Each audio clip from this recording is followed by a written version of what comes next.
Well, thank you everyone for setting time aside today to be here. We've been doing this now for a little while. I think this is the fourth one of these we've done, Deron, with you and your team. And so first, I just want to say thank you to Deron McCoy, SIA, for continuing to invest their time into bringing their perspective in what's going on with the economy, with what's going on with investing. So, Deron, again, thank you. And if you aren't familiar, if this is your first time joining us, I've given Deron the introduction on each one of these. So, in case this is your first time here, Deron McCoy holds his CFA, his CFP, CAIA, and AIF, and is the Chief Investment Officer at SEIA and has served on the firm's investment committee since 2001. He's the managing director of SEIA's Department of Investment Management Economic Strategy, also known as their DIMES team. So his duties are varied. He's head portfolio manager over the discretionary accounts, lead research team in developing their global macro strategy. Essentially, at SEIA, if there's something going on with investing and decisions they're making on their significant portfolio, Deron has his fingers in that. And so him and his team utilize a strong economic and research-based methodology. And so when we get to have the opportunity of hosting Deron in these events, you're hearing not from somebody who's just thinking about the economy philosophically, but is actually researching the economy and putting that research to work on behalf of their clients. So Deron, I thank you so much for spending time. It's been, I'm not going to use the word unprecedented, right? I think we need to retire that word from the English language, right? But it continues to be an interesting time. I think it'll be one of those periods that when my kids are going to business school, they'll study this window of time as one of those case study periods of uniqueness. So I look forward to hearing what you have to say today. You always bring this in a fresh and interesting way. So thank you again for being here, and I'll hand the conch over to you, my friend. Great. Thanks a lot. It certainly unprecedented has been used way too much the last 3 years or so. Interesting is a good word, but I learned not too long ago that may you live in interesting times is actually a curse. So we get to live and invest through these interesting times. Indeed, we titled this one "Safer Bridges." The long-term view, I kind of want to take a step back and look at it through a wider lens, maybe take it from 30,000 feet.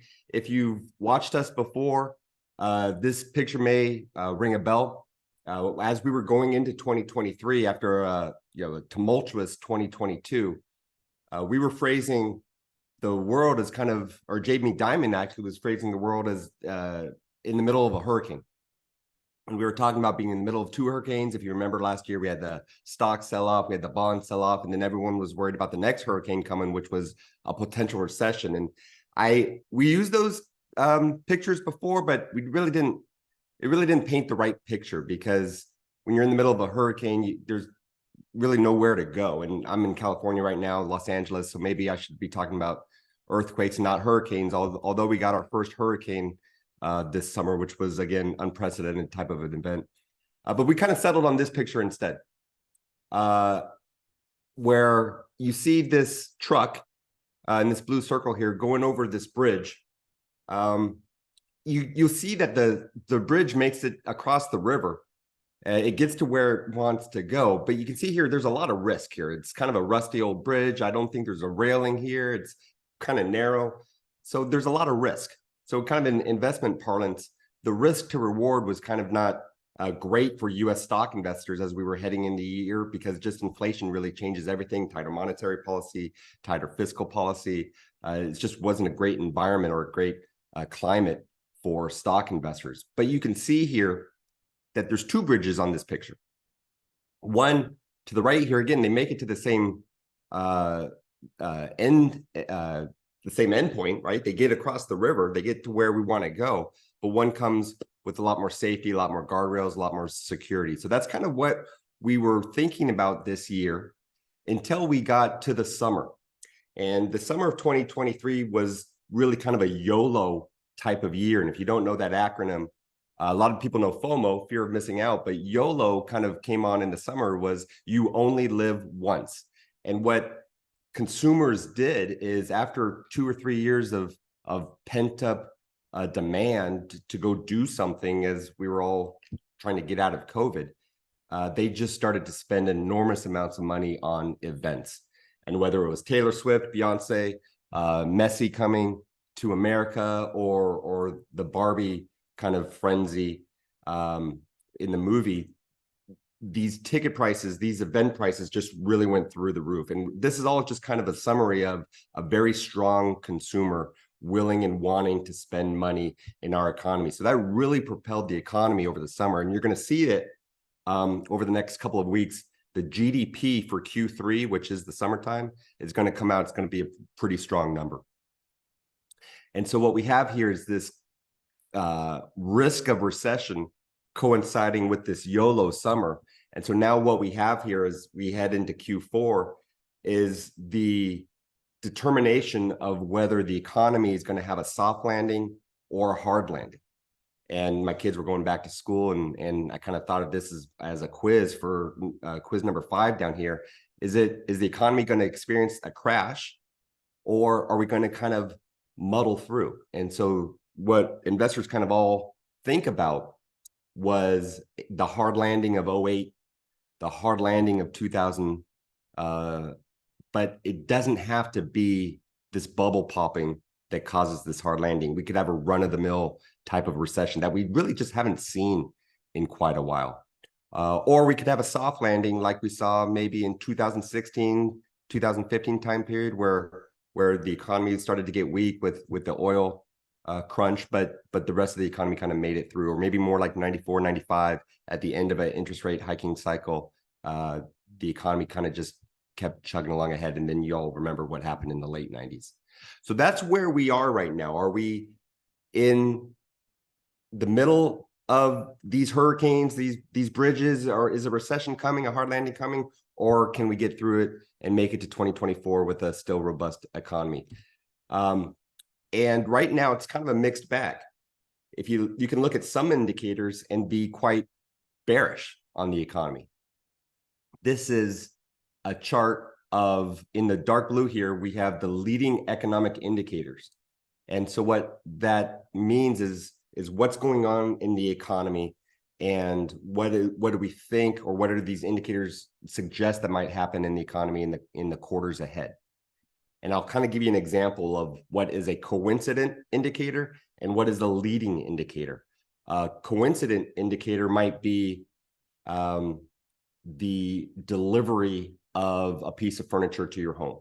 So I kind of use this example because we all remember 2020 and the supply chain issues. You might order something from Restoration Hardware or local furniture store. You weren't going to get it that day.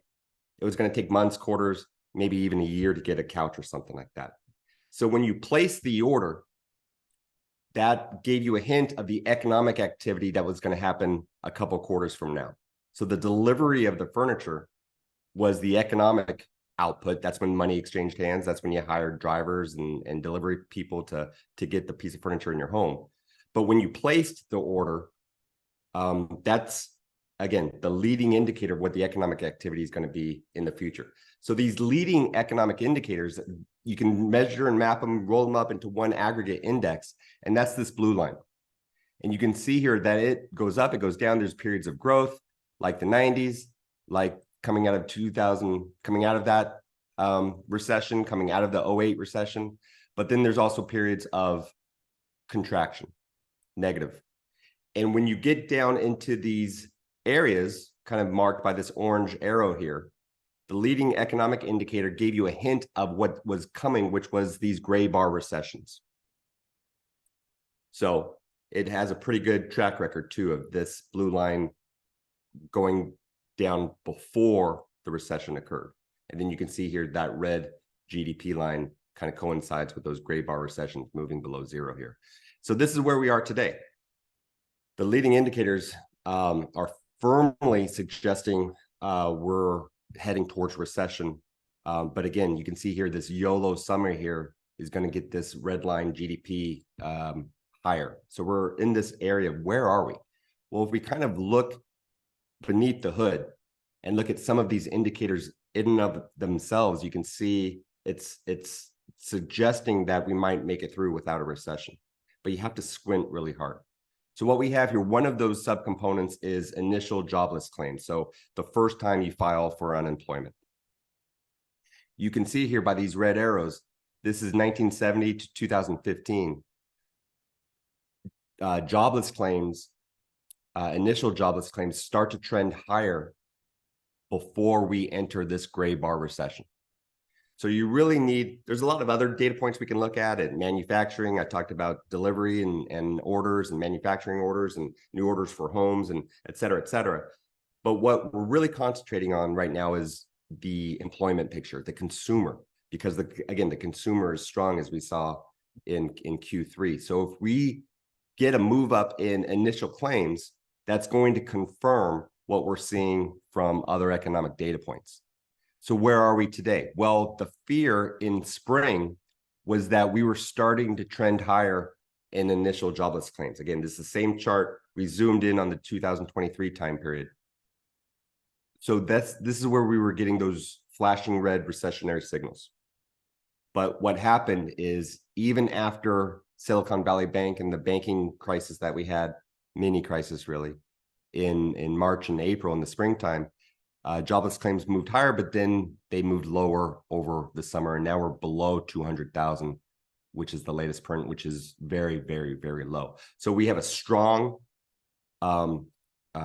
employment picture, which then leads to a strong consumer, which then is propping up this economy. But it's not just the consumer. If it was just the consumer and if it was just the YOLO summer, we would be worried because Taylor Swift isn't going to happen again next summer. That's kind of a one-time thing. It's not a recurring source of revenue for the economy. Barbie is not going to happen again next summer. But the good news here, it's not just the consumer. There's other pockets of the economy that are doing pretty well. One, believe it or not, is manufacturing construction. Manufacturing is coming back to the United States. You can see here in the red line, in the blue line, this is the trend of total manufacturing construction spend going back to 1993, going back to NAFTA, right? And so you can see here, we were pretty much moving sideways, moved a little bit higher here this last decade, but then we really hockey stick higher in the last couple of years. And the bulk of that manufacturing is concentrated in the computer, semiconductor type industries. So we're getting big time growth from that sector. But why? Why now? Well, we have to kind of take a step back and say, okay, where are we coming from? Well, we're coming from an era of COVID, which just decimated everyone's supply chain. So we were relying on China to do the bulk of our making things, and that just didn't work in that type of environment. So what you see here, and then you had the tariff, the Trump tariffs and all of that kind of led to this era of declining trade with China. You can see here, this is US imports from China. We're down to a 13% number after a high of 20% pre-Trump. And you can see here, we're back to levels of 2005, 2006. So perhaps it's because of COVID. Perhaps it's because of trade wars. Perhaps it's because of geopolitical tensions. But whatever the reason is, it's happening. And we're starting to reshore instead of putting factories over there, we'll bring those back and kind of reshoring our manufacturing or nearshoring it and putting it closer to us, maybe in Mexico or some other areas. And you can see here, this trend is real and it's just China. If you look at the rest of the world here in gray, global trade is back above trend, whereas China, it has not even come close to catching up to the pre-trade war, pre-COVID trend. And again, it's back to multi-year lows and multi-decade lows right now, really. So we have manufacturing, particularly in computers, particularly in semiconductors. And another reason why that's happening is because of incentives from the Biden administration. The Biden administration is spending money with to try to rebuild that area of the U.S. economy. So much so that the spending that they're doing is really moving GDP, and we can track government spending as a percent of real GDP on a year-over-year average. And you can see here it detracted from GDP in 2022, but again, it's moved higher towards COVID type levels of trying to goose the economy, which is a little bit bizarre because you have the other part of the government, monetary policy, trying to tamper down inflation, but the White House is really kind of goosing inflation by goosing GDP here. So we have a little bit of conflicting policies coming out of our nation's capital, and it looks like it's going to continue. The government spending is really come from Biden's three policies that he got through. The CHIPS Act, which focuses on semiconductors, infrastructure, and Inflation Reduction Act and green energy. So these are all supposed to be deficit neutral, but that's over the long term. The spending really starts to pick up. You can see this is 2023, and it really starts to pick up in the next 3 years. So you'll hear a lot about budgets and spending right now, but it's going to be even more so in the next 3 years. So what we have here is more spending, goosing GDP, kind of pushing up stocks. Stocks usually trade on GDP. But what we have here is that spending is really starting to hook higher. And you can see here, when spending increases, it usually just, it's minuscule on this chart. But then we had this huge ramp up in COVID, and now we have another huge ramp up. The only precedent we have of this is COVID. It's making all other spending items from decades ago look tiny. So we have more spending, which leads to more debt. We have to borrow more money. So we have a higher deficit, a higher debt, all in an era of higher interest rates. So when you combine all of that, the line item in the budget called net interest is becoming bigger and bigger and bigger. We're spending more and more money on the interest costs of our nation's debt than we have in a long time, and it's approaching such budget line items as national defense. So it's not a crisis yet, but we're in the early innings of this becoming a major, major issue. And if you look at this sort of spending on the debt, you can kind of see what happens, what are the ramifications, what are the shrapnel of that. And so we have to go back a long time. This hasn't happened in a while. This is a confusing chart. Let me try to walk you through it. In these, let's do the green line first. This green line is the net interest cost as a percentage of tax revenue. So again, as a percentage of what we collect, how much are we spending to service our debt? When it's up here, it's high. When it's down here, it's low. And now we're trending up towards 14 percentage points of revenues being spent on net interest costs. We then overlay that with these bars. And this is what we collect as a percent of GDP in taxes.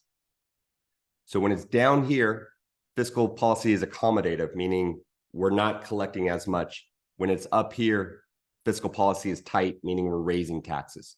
Why are we raising taxes and collecting more revenue in this era? Well, it's because we have to service our debt. Why are we not collecting as much revenue down here? Well, that's because the debt is not really much of an issue.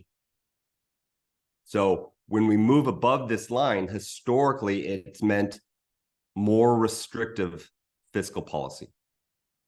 And we really haven't seen this in a long time. Most investors might not even remember this type of landscape, this type of investment climate, because you have to go back to an era that was pre-MySpace, pre-Google for sure, right? A long time ago, where we had a tight fiscal policy. Another name for it is austerity. So expect higher taxes in the years ahead. Expect this showdown battle in the House and the Senate where the budget should be. And so we're going to have a lot more, believe it or not, partisanship on how big our government's going to be in the years ahead, and maybe even another government shutdown to try to curtail this spending. So then we have this nice, confusing chart of where we are in the world right now. This government spending affects everything else. We noted that it leads to higher GDP, which then helps stock prices go higher. We saw that over the summer. But this higher spending leads to more borrowing, which leads to higher interest rates, and then higher interest rates leads to lower stock prices. And that's what we're seeing this month. So it's this tug of war that we're in that leads to this chop in the stock market. And if you've been with us a long, long time, we highlighted this chop back in May of 2021. We said the back half of the year was going to be choppy because inflation just changes everything. When you have this inflation, you have higher interest rates, tighter monetary policy, and then it just bleeds throughout the rest of the cycle. And that chop is just extended to where we are today. So it's that era that we live in, that climate that we live in, that kind of gets us back to this picture of, yeah, we think US stocks can get across the river, but there might be some other areas that we can invest in. There might be some safer bridges that we can allocate to get us to where we want to go. And Darren, I'm going to give you a lead in there because I had a question come in. Is with higher interest rates, I know investors for nearly as long as I've done this, bonds, CDs, more safety-like investments were not an attractive solution. They were, once we took in inflation and taxes, we had a negative rate of return once we put those things into play, right? Right. That's starting as inflation wears away. That reality is changing, right? Investors have alternatives to stocks. How do you see that affecting, specifically equity prices? Or you may be getting into that here in the coming slides. So I just wanted to present that, and then we'll talk about. I'll Right. share the other piece of this question in a minute. Right. Well, it's a great question, and again, it actually kind of leads into this next thing, because we can get bogged down in the news of the day, whatever that is today and tomorrow. Pick your poison. There's always something to talk about on the news and media channels. But it really, for investors, what we need to focus on is what you just suggested, the bigger picture. What's the landscape look like today? Because it's different than the landscape a decade ago. So what do we focus on? Do we focus on all of these news items, or do we focus on the bigger picture? And so I kind of liken that to the weather. The daily weather might change what you wear today, but the bulk of your closet, the bulk of your wardrobe, where you're going to spend most of your money, is where you live, the overall climate. So I'm in Los Angeles. I don't have a big allocation to heavy sweaters and big parka jackets, right? Because the climate dictates my wardrobe.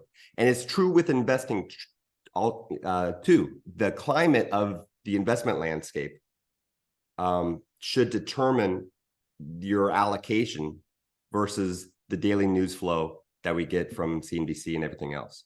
So let me try to explain that, and then I'll get specifically to your question.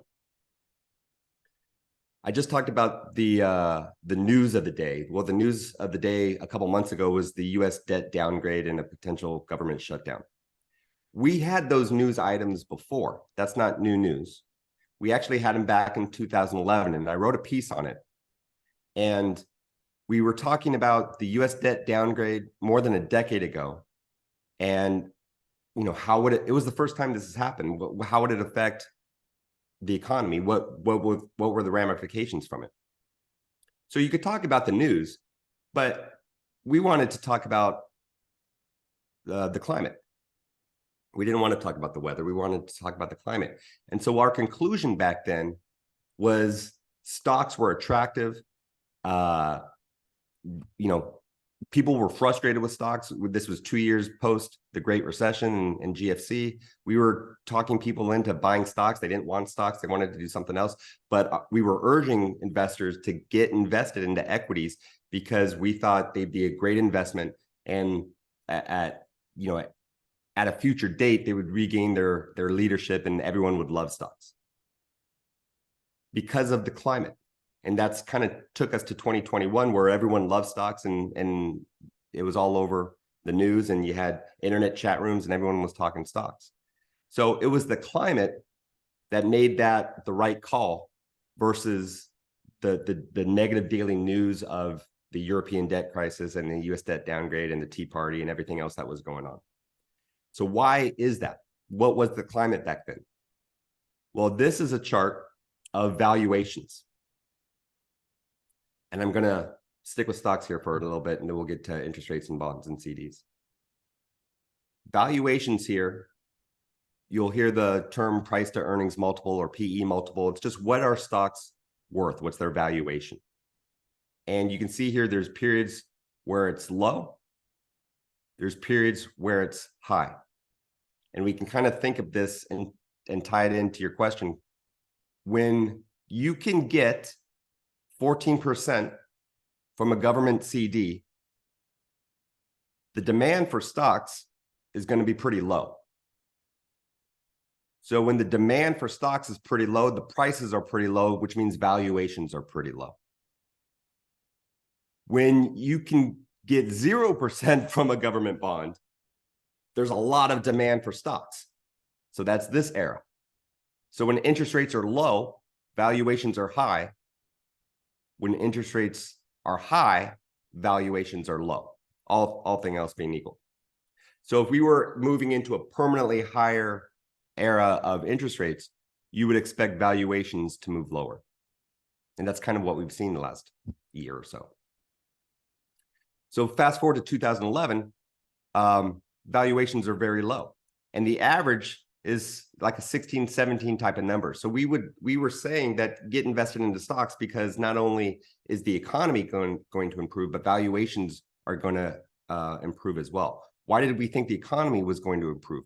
Well, it's because it was pretty lousy. Unemployment rate was 8.8 when I wrote that piece. So you had the debt downgrade, you had a European debt crisis, you had high unemployment, you had low valuations. It was just a terrible time to invest. That was the news. That was the weather. But the climate was very good. You had cheap valuations and you had an economy that needed to employ all these people, which means the economy would eventually get better and better and better. More and more jobs means more and more income, which means a stronger and stronger consumer. And that's certainly what had happened here going into COVID. So again, the bad news actually meant the bad daily news, the bad weather actually meant a good investment climate for the long run. And so that double tailwind, improving earnings from an improving economy and improving valuations kind of gave a double tailwind to stocks. They could go up as earnings went higher and they could move higher as valuations moved higher as well. So you got that double tailwind, that double kicker. Where are we today? Well, the climate today is kind of just the opposite. We now have high valuations and low unemployment. So again, that kind of gets us back to that safer bridge. We're not calling for the top in stocks. It's not a 2008 or 2000 bubble bursting, but it's a harder grind in the quarters and years ahead because of just the investment climate, the investment landscape that we all live in right now. And the reason I say that is because if today is the starting point, what are returns going to be the next, few quarters, next few years, next decade? Well, the starting points matter. And that's where we are today. So starting points matter. It kind of is intuitive in fixed income.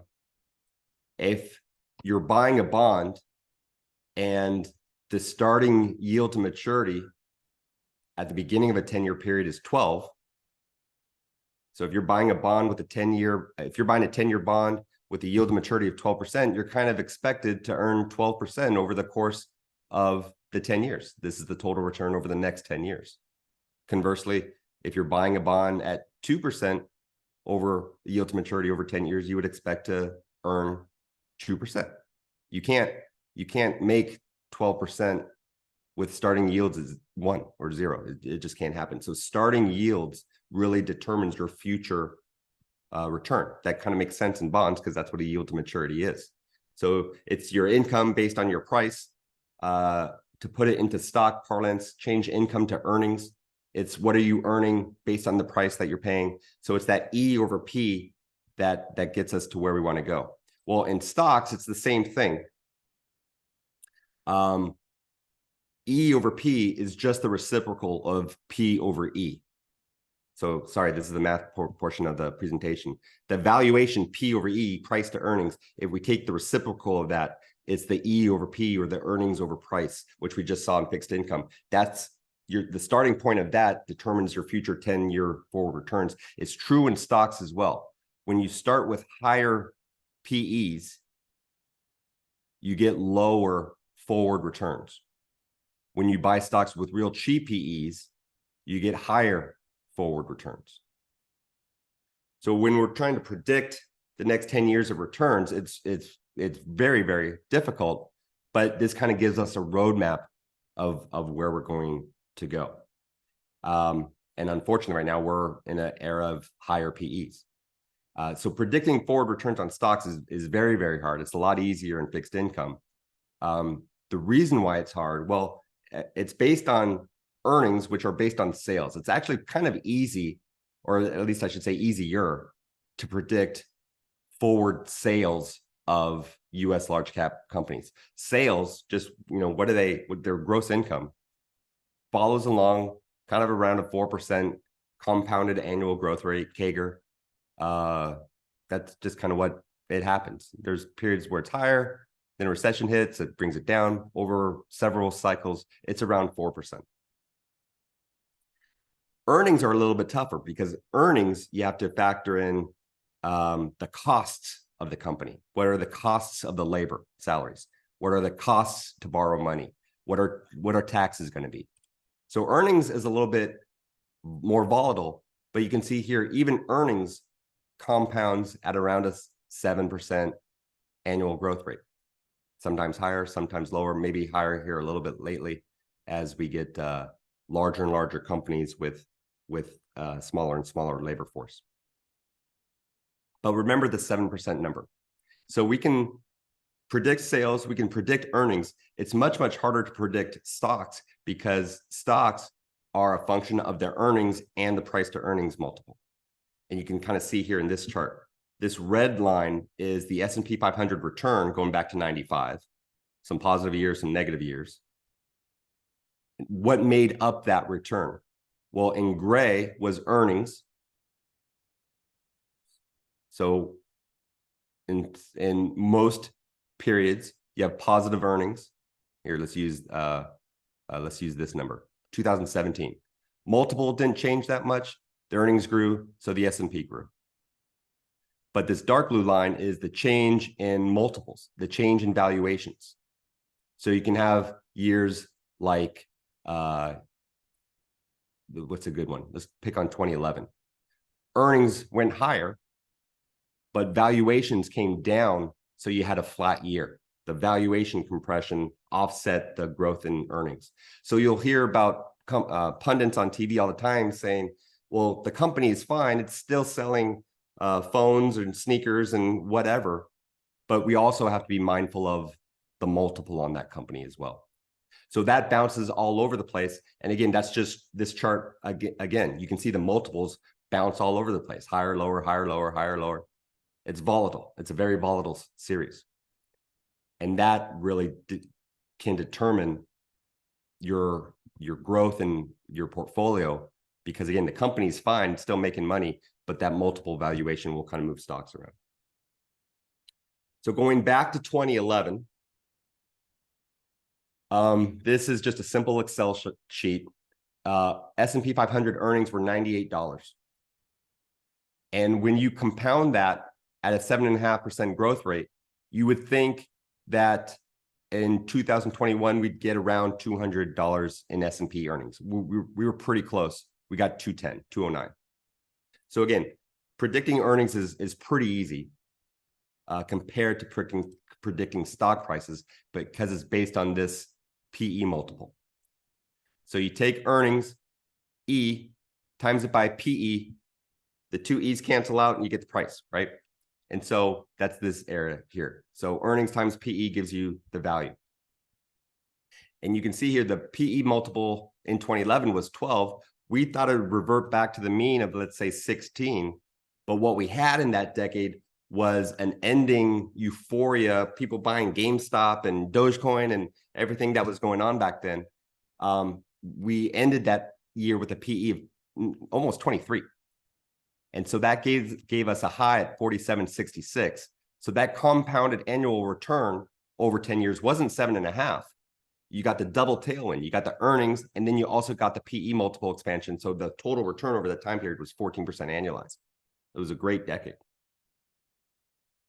Where are we now? Oops, jumped ahead of myself. Starting at 12, ending at 22, you had a huge multiple increase. But now if we go to 2023, we're around $220. Again, this is not a prediction. This is just a simple Excel sheet. If you compound that at 7.5%, we'll be sitting here doing another Zoom, maybe with virtual avatars, or who knows what's going to happen then. But we'll have $450 of earnings in the S&P 500. If the multiple stays constant, I did this when we were at 4,400 not too long ago. If the multiple stays constant at 20, you would expect a 7.5% return. There were some rounding issues with Excel, but 7.5%, stable multiple, you're gonna grow as earnings grow. So we're gonna get 6, 7, 8, 9,000 on the S&P in a decade. But again, stock prices are based on earnings. They're also based on the PE multiple. The PE multiple jumps around a lot. So if I just randomly assign different PE multiples, it's just math. You can see what the end annualized rate of return would be.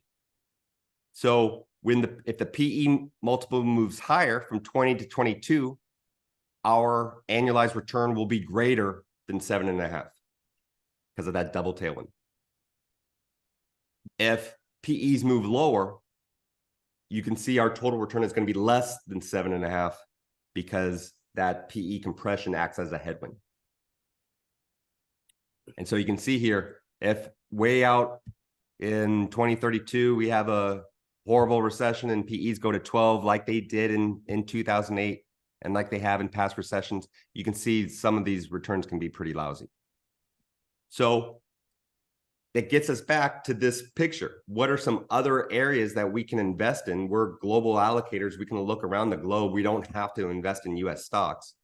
We want to. It's a dynamic economy. It's the strongest economy in the world. It's capitalism. It's the rule of law. It's innovative.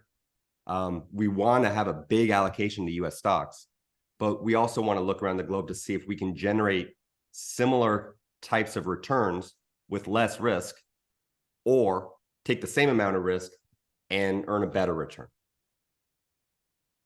So what are these safer bridges out there? So let's start with what you brought up a few minutes ago is fixed income. In this new era, in this new landscape, in this new climate that we have with higher yields and high valuations in stocks, bonds right now are starting to look real attractive. And so what we have here, it's not a recommendation, but we took a basket of bonds spread across all these different industries, $1.5 million. It can be, you can divide it by 10, you can multiply it by 10. That doesn't matter, but the yield to maturity is going to remain constant. And so if we can get a 6% type yield to maturity over a bond portfolio that has an average maturity of around 6 years, as we look over this next cycle, the end of the decade, you can see that bonds are starting to return portfolio returns, an annualized return that's starting to rival what stocks might do. It's not rivaling historical returns of stocks, but again, we're in a new climate. So it's starting to rival stocks, get us close, but then take on a whole lot less risk. So we can generate a similar return profile, but it comes with a whole lot less risk. So it's a similar bridge, but it has guardrails, a whole lot less risk. Maybe 6.5%, 6% doesn't sound fancy or attractive enough. Well, we can take more risk. We can buy riskier bonds. Does it show here? So this was investment grade, triple B type bonds, some A's in there. If we want to go into the high yield space, also called junk bonds, if we want some junk bonds, we want to buy a diversified basket of them. We don't want to buy, a single name, because if they go bankrupt, your bond might go to zero, it might go to 40 cents, it might do something crazy. But a diversified basket gives us a little bit more protection, and we can take it. It has kind of a similar risk profile as U.S. stocks, and we can generate more return, more risk. We get more return, so we can generate 8, 9, 10% type returns.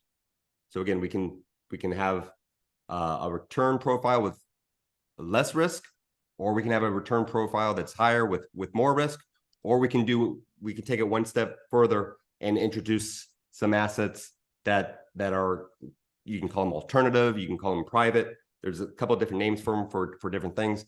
But if we take a portion of our money, portion of our portfolio, and lock it up for a certain time period, it becomes illiquid. But I want to kind of touch on that. It's not illiquid like a $40 million house in South Dakota is illiquid. A $40 million house in South Dakota is going to be pretty hard to sell at some point. So that's a really illiquid asset. These assets are easier to sell. There is a marketplace for them, but we have to tie it up for 3 months, a year, 3 years, something like that. So it's two kind of ways to think of illiquidity. This is an asset into the private space, which you can't trade on your phone. So that's what I mean by illiquidity. And some clients say that's really not for me. I kind of like to have liquidity, and probably not 100% of your portfolio needs to be liquid. Maybe there's a certain percentage points here and there where we can take advantage of some of these assets. And then I would also say liquidity is probably not your friend.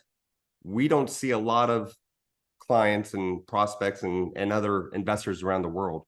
They generally don't get liquid at the top. When do they get liquid? They generally get liquid when fear really starts to take over and the emotions start to take over, and they tend to get liquid at the bottom. So liquidity is not necessarily your friend. So if we could take a percentage of the account, we can start allocating to the private component, brothers, sisters of what we just talked about, which is direct corporate lending, middle market lending. These are corporations that are sizable. Think, $100 million of EBITDA, $200 million of EBITDA, but they're private and they can't access the high yield market. They can't access the investment grade market. So what has to happen is they need access to capital. So investors, lenders like us will give them money. But because it's illiquid, because you can't trade it, we demand a yield premium over what we see over here. So kind of the best way to explain this is think of a mortgage. Mortgages are high now, but hopefully we all refinanced a couple years ago. Mortgages were cheap if you were W-2 income and you had a high credit score. So if you fit into the box, you could access cheap money. But if you were a K1 investor, or you didn't have income, or you were a little below credit scores, it was harder to get a mortgage. You could still get it, but the cost of that mortgage was going to be a little bit higher. Same thing here. If you fit into the box and can access the bond market, you're going to get access to cheaper money.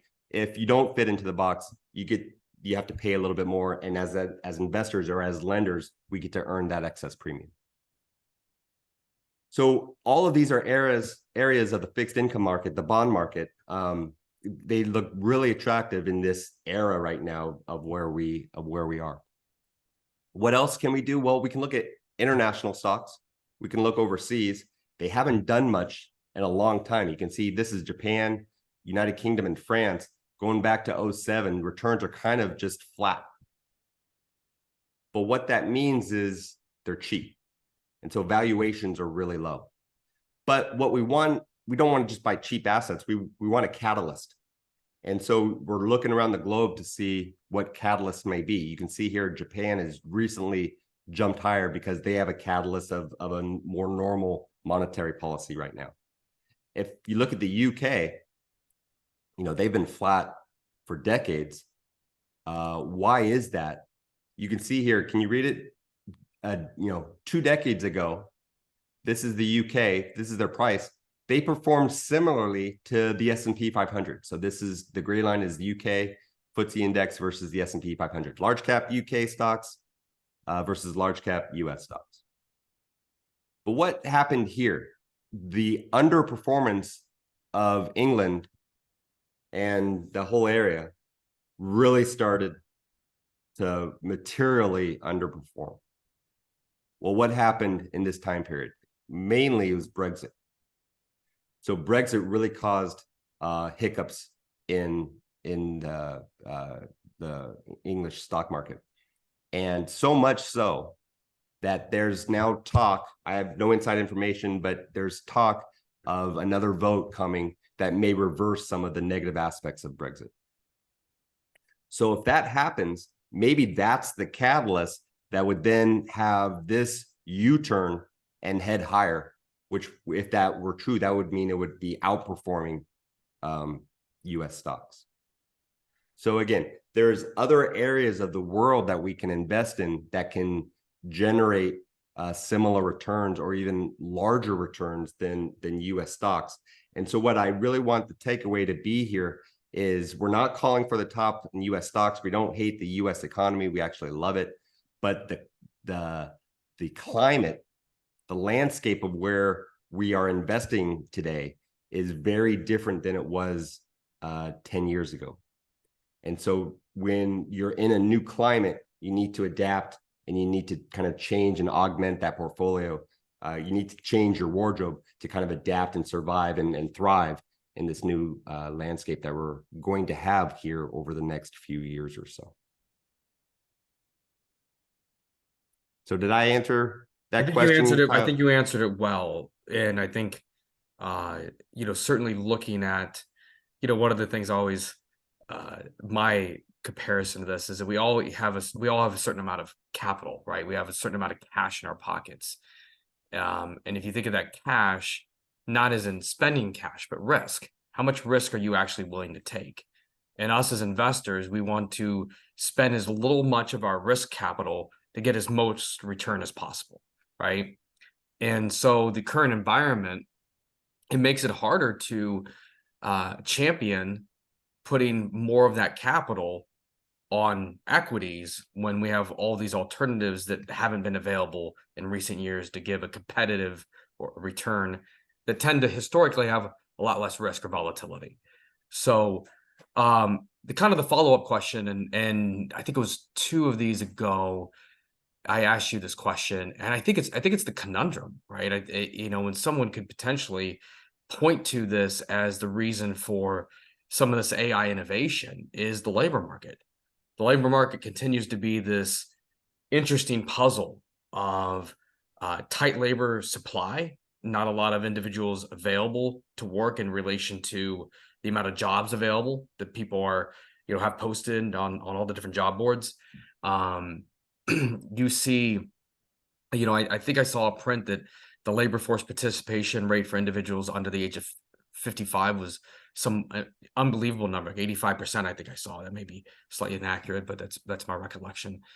Are we still seeing a hangover from COVID in the job markets, or do we have a longer trend problem? And, you know, do you have any thoughts in terms of when do labor markets return to normal? It doesn't seem that, you know, interest rates have really done a whole lot to loosen up the labor market, if you will. Like, and an observation that it seems to be one of the more contributory factors to this kind of lower level, but still higher than Fed target inflation. That's still kind of hanging around, if you will, at less than favorable levels. So kind of a two-part question: the labor piece, and what's contributed to that, and is is there any relief in sight? Yeah, and you can throw AI into that picture. You can also throw immigration into that picture. We just don't have enough people to fill all these job openings. And actually, if you look at those labor force metrics, there's more job openings posted than there are people looking for a job. So Yes. it's just a huge mismatch of resources right now, which is causing this turmoil. And then I remember 2021 probably, I was in the restaurant in Dallas, and it was only a third full. So we walk over, I think Troy, you might have been with me. We walked over and put our name down, and it was a 45-minute wait. I'm like, how can this be a 45-minute wait? There's a third, 2/3 of your restaurant is vacant. And the guy's like, well, we don't have enough employees to wait on you. And so all of these companies that could have made more money if they had more employees remember that now. And so now they're kind of hoarding their employees. And that's why we haven't seen the spike higher in the unemployment rate. It's there's going to be some sort of settling of that data and those problems out here. But post-COVID, just we're all trying to figure out what, not only if we're going to work for some people, but where are we going to work? Are we going to work in our home? Are we going to work for a company in Dallas? Or are we going to work here for a company down the street? And so that's all of this ongoing reshuffling of the labor market, which is really causing a lot of noise in the news cycle. But longer term, it's that'll be a part of the equation. But I think a bigger part of the equation is where is inflation going? Where are interest rates going? Where are valuations going? Because those are the big levers that really affect the portfolio. And to your point of having a risk budget in the portfolio, a lot of times we as advisors talk percentages. Your portfolio went up X% or down X%, or let's allocate this X% to risk.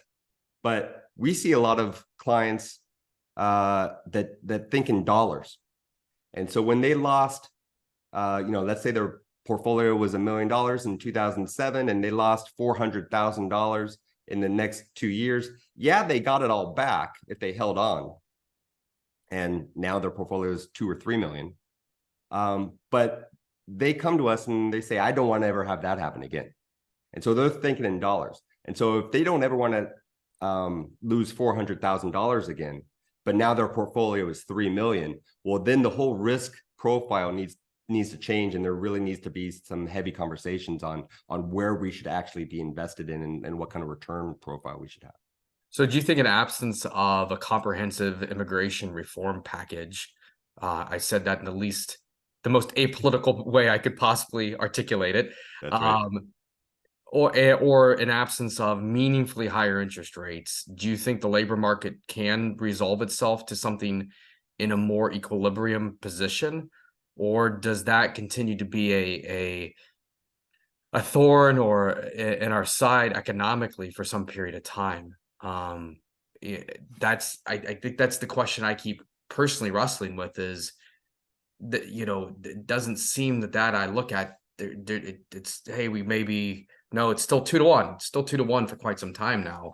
Job openings to available workers, like in absence of meaningfully higher interest rates, a comprehensive immigration reform, can that problem right itself? Well, we can think of the Fed, and we can bring the Fed into this equation too. So the Fed is trying to right the inflation problem. And it's commonly thought of as that they have two mandates, a dual mandate. One is stable prices, which is inflation, and one is a stable, healthy job market. So if the job market seems healthy on the surface because of a low unemployment rate. And we still have inflation that's above 2%. You know, it's 3 right now, 3.5, maybe heading to 4. Well, you don't need to be a rocket scientist to say he's not cutting rates anytime soon, because why? Inflation's still high and unemployment's still low. So it's this landscape where maybe it's not a soft landing, maybe it's not a hard landing, maybe it's a no landing from my first slide, where we're actually not done with the cycle yet. You know, inflation stays high. The Middle East certainly doesn't help with oil prices.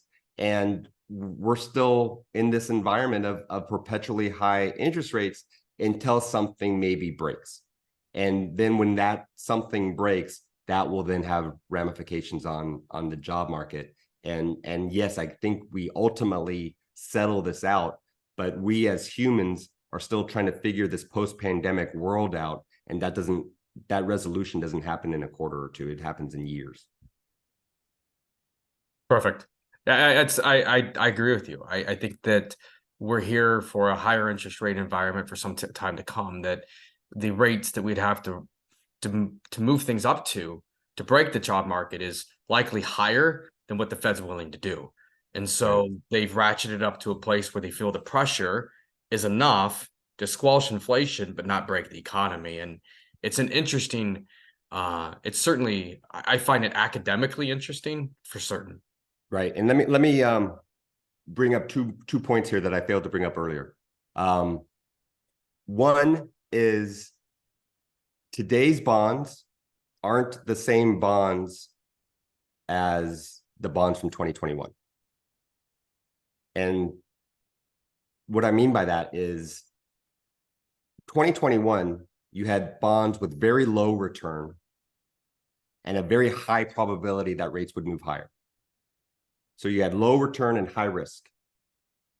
What we have today is bonds generating 6% in income, so a very high return with a possibility that rates might move higher.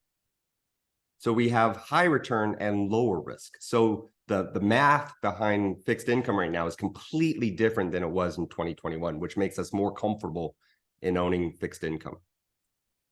And then number two, a lot of people, when they look at fixed income, they look at a nice spreadsheet and just pick the highest yielding spot. And the highest yielding spot might be a 3-month bond right now, a 3-month T-bill. And while that might generate 5.5%, the 10-year treasury bond only generates 5%. So a lot of investors are kind of plowing into the front of the yield curve into shorter and shorter term bonds. But there's a couple of things I want to point out is if the Fed raises rates until something breaks and the economy eventually rolls over, that 5.5% number on a T-bill is annualized, meaning you have to roll that T-bill over 4 times in today's environment to get that 5.5%. That might not happen.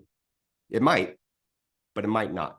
We might not be able to roll that bond over 4 times to generate 5.5%.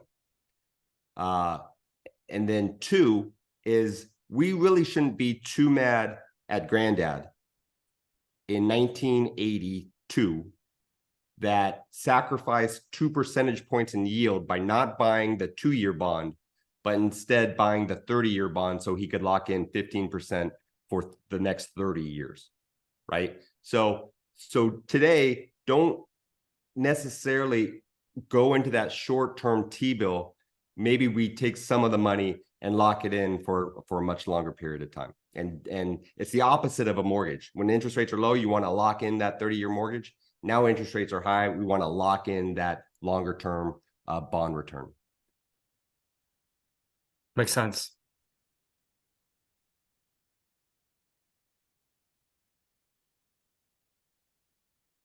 Was that, and I apologize, Deron, what else did you have to No, share? it's we might not get that T-bill Okay. for to roll over 4 times and don't be mad at Granddad. Oh, and then again, maybe it was 3 things. Bonds in 2023 are a different vehicle. They're a totally different investment than they were back in 2021. Very good. I believe that brings the end of your presentation, if I'm not mistaken, Deron. That is true. I'm wrapped up. I think we're right about at an hour. We're at an hour. I appreciate it. If there's any other questions, I have access to Deron and his team. So I think I addressed the one question that came in. So thank you for that. As always, Deron, thank you again. This is such a delight to have you here to invest your time with us. I always learn something. Thanks for letting me field some of my questions. I'm not sure all our clients like to hear me ask what I have. So, but for my own edification, I enjoy the dialogue with you. Truly always feel like I walk away from me learning. So thanks to all those attended. If nothing else, you give me an excuse to get Deron on a Zoom and ask some questions. Always appreciate that. To all of those who watch this video, to all those who are here, just to thank you for your continued trust. This has been an interesting time to invest money. And I think quite candidly to me, those times we have the opportunity to earn your trust even more. And it means the world. I've had the blessing of doing this for over 20 years now. And if it wasn't for that trust, I wouldn't have the ability to have Deron here and serve all of you. So thank you so much. If you have questions, reach out to us. We'd be happy to field those to Deron or answer those directly. Until next time, Deron, Troy, thank you so much. And we look forward to seeing everyone soon. Be well.